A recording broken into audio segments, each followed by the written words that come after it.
வணக்கம் மக்களே, இன்றைக்கி பாஸ்தா செய்யலாம். எப்படி செய்யுதுன்னு பார்க்கலாம் வாங்க. பாஸ்தா செய்கிறதுக்கு ஒரு கடாயை எடுத்துக்கோங்க. அதுக்கு தேவையான அளவு தண்ணி ஊற்றிக்கோங்க.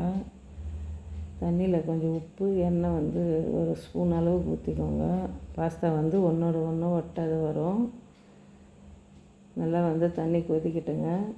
கொதிச்சதை பாஸ்தா போட்டுக்கோங்க. பாஸ்தா போட்டு கரண்டியில் 2 கலரிட்டு பாஸ்தா 5 நிமிஷத்தில் வந்துடுங்க. வெந்தது வடிகட்டியில் ஊற்றிடுங்க. இது மாதிரி வடிகட்டி இருந்தால் இதில் ஊற்றி வச்சுருங்க. அப்புறம் ஒரு ஸ்பேன் வச்சுக்கோங்க. தேவையான அளவு எண்ணெய் ஊற்றிக்கோங்க. எண்ணெய் ஊற்றிட்டு தக்காளி 2 பாதியாக கட் பண்ணிவிடுங்க. கட் பண்ணிவிட்டு எண்ணெயில் போட்டு நல்லா வதக்குங்க. திருப்பி இது மாதிரி போட்டுக்கோங்க. நல்லா வதங்கட்டும். தக்காளி ரொம்ப டேஸ்ட்டாக இருக்குங்க. இது மாதிரி பண்ணால் திருப்பி வதக்குங்க. கொஞ்ச நேரம் சிம்மில் வச்சே வதக்குங்க.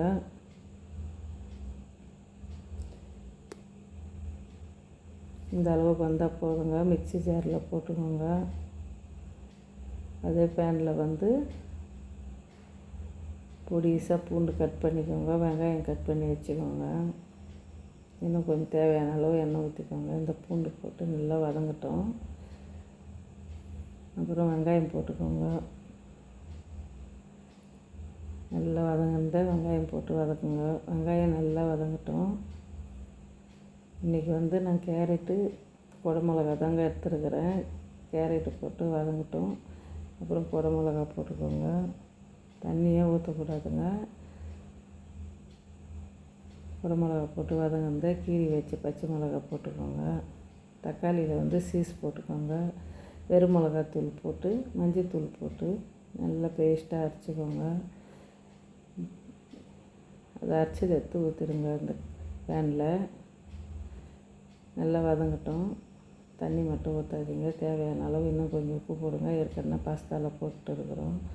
நல்லா வதங்கி வந்ததை பாஸ்தா எடுத்து அதில் போட்டுருங்க. போட்டுட்டு நல்லா கலருங்க.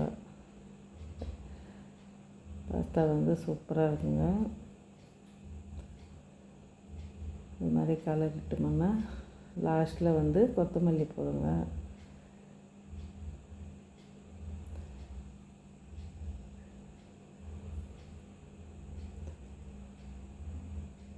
இது மாதிரி குழந்தைங்களுக்கு செஞ்சு வைங்க. சூப்பராக சாப்பிட்ருவாங்க. கொத்தமல்லி போட்டு அவ்வளோதான், பாஸ்தா ரெடி.